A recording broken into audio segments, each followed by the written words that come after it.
Subcommittee on Justice, Public Safety, and the Judiciary for the 2023 regular session. Any meeting materials received by the deadline were posted online earlier this week and made available for downloading. This afternoon, we are going to hear from representatives of the Administrative Office of the Courts and County Jails who are here to provide an update regarding virtual hearing technology projects in Kentucky courts and jails. $14.7 million was appropriated to the AOC in the prior budget for these efforts. An additional $15 million was provided in the current budget to support county jails directly with costs associated with implementing video arraignment technology. If we could have roll call. Representative Brown, Representative Decker, Representative Kulkarni, Representative Sharp, Present. Representative Petrie, Representative Reed, Representative Elliott, Chair Flannery. Present. I believe we need to have a quorum and we need to approve the minutes from the February 14th meeting. Motion. Have a second? Second. Meeting minutes are approved. All right, if we can have the presenters come up to the table. We have Laurie Givens, looks like Elizabeth Lucas, and Jim Daly, Campbell County Jailer.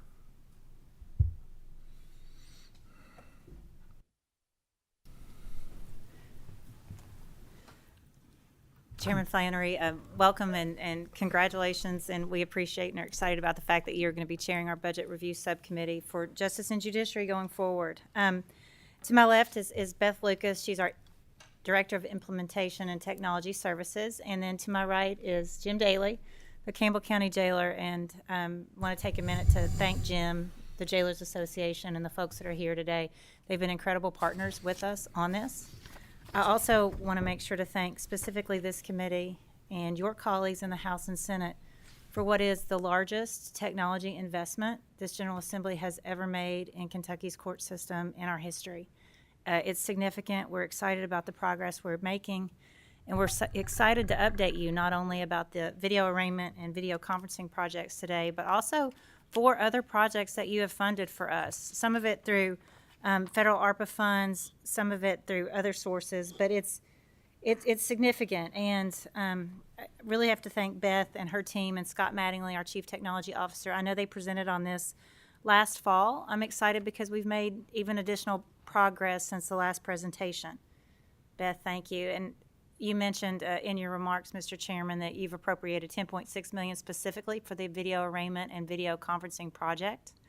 We have consolidated this project because they are so closely related. Originally, as appropriated, they were separate projects. You'll see that we have only expended $720,000 roughly to date, but that's because we've been piloting in 3 different counties with 3 different jails to make sure that we had the equipment configuration the way we needed it to be.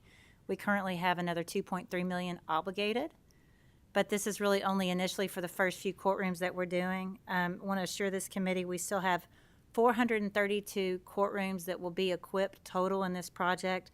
So we're anticipating expending all of these funds definitely by the end of 2025, hopefully sooner by the time we're completely finished. But the project includes a number of different costs, and you'll see these listed here.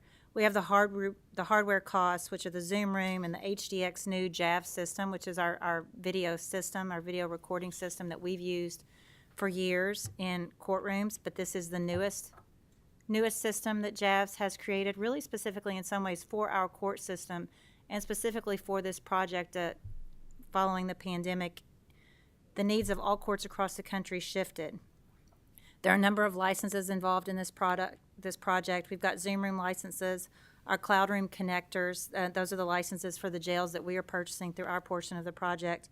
We have implementation costs, and then we have some infrastructure costs as well that are included.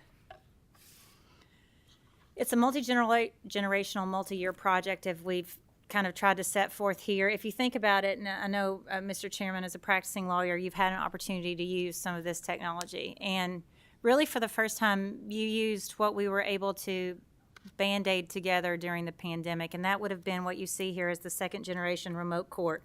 This was really just a laptop interface that our judges were using through the pandemic. And certainly, while adequate for our needs and we were able to transition quickly to a video court, it is not long-term the solution that you have funded or that we'll be creating. The third-generation hybrid court and the fourth generation, these two different projects will be everything that all courts in the state have. They will be one of these two solutions. By the way, don't let me go too fast if you want to ask a question. But the goal will be that every courtroom in the state has one of these two solutions. I spoke briefly that we hope to have this complete, all courtrooms installed by the end of 2025. But so you know, we're doing 3 JAVs, the HD solutions, a week. So we'll do those first, and we're going to the counties where we have the oldest systems first, and we'll be upgrading there. Our goal will be to get, Beth, I think, what, 8 to 10 courtrooms done a month approximately, if we can. Correct. So it really is just a function of how much we're able to do as quickly as we can. The cost differential, you'll see at the bottom in terms of what the cost is for the different solutions. The TAP device, the IP Lenovo device, that alone is almost $5,000, whereas you contrast that with the HDX, the full system, total cost is approximately $72,000.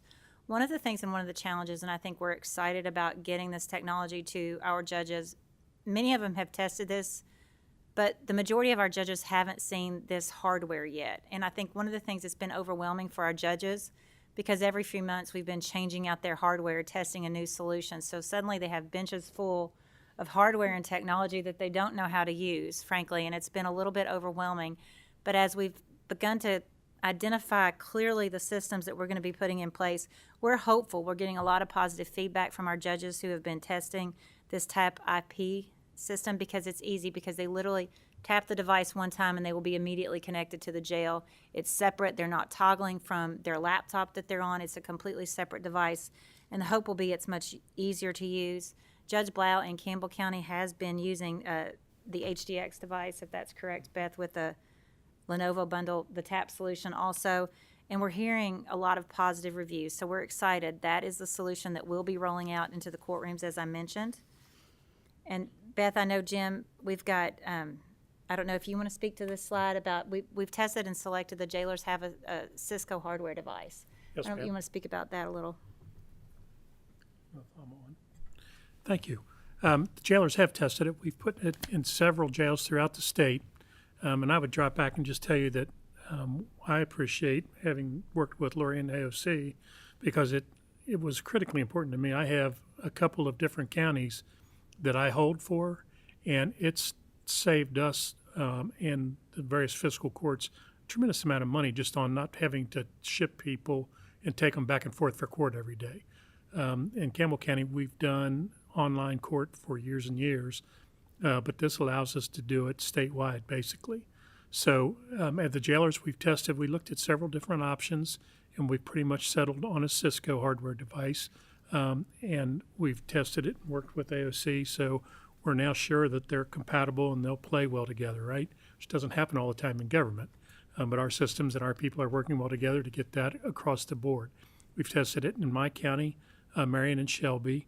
She mentioned Judge Blau. Judge Blau's the consummate geek, actually, and he loves all this stuff, so he was pretty influential. I absolutely understand. Not all jailers do, myself included. That's why I told her, don't ask me any technical questions, because I don't have a clue.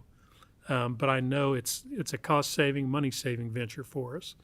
So again, we're in the process now where every full-service jails, and I'll put a caveat in there, maybe some other court systems where they have where they don't have a full-time jailer will have it in their court systems. I don't know the answer to that, but hopefully, if I'm holding for other jails, I'll be able to do court for them no matter where they're coming from is the ultimate goal.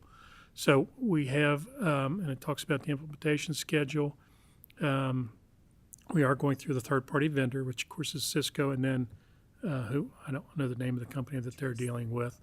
But we are in the process now where each jailer will have time to order however many units they feel they're going to need.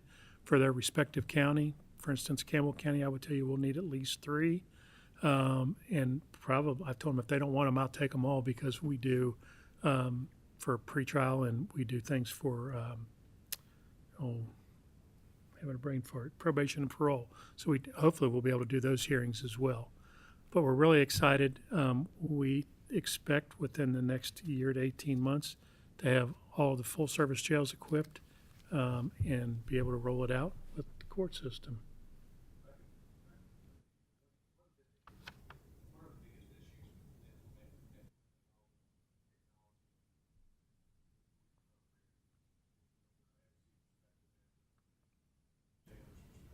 I think if you're, I don't know if you're referring a little bit to the delay perhaps and how long it's. Well, and I would certainly defer to Beth or to Scott, but I think number one, just getting equipment to even test it has been a challenge. There have been shortages, across the country and the world, I think, as everybody knows. And the solutions have been changing so rapidly that as soon as we would have something to test, there would be a new and improved version of what we were testing. And Beth, you can probably elaborate. And I think that there, is a sense of a change culture, right? So having any change at all is challenging, but I think that the technology is making jobs easier, not harder. So I think that change culture is happening. It just takes a little time. I think our judges who have had an opportunity to use the new system, I think it's important to know that there's only a few of them who've had an opportunity to test this, are very positive about their continued use, perhaps even just beyond video arraignments. But I think making sure, as Jim mentioned, every one of our courtrooms will be compatible with every jail in the state will be the goal if the jail has installed that equipment. And I appreciate the fact that the Jailers Association is working closely with DLG to try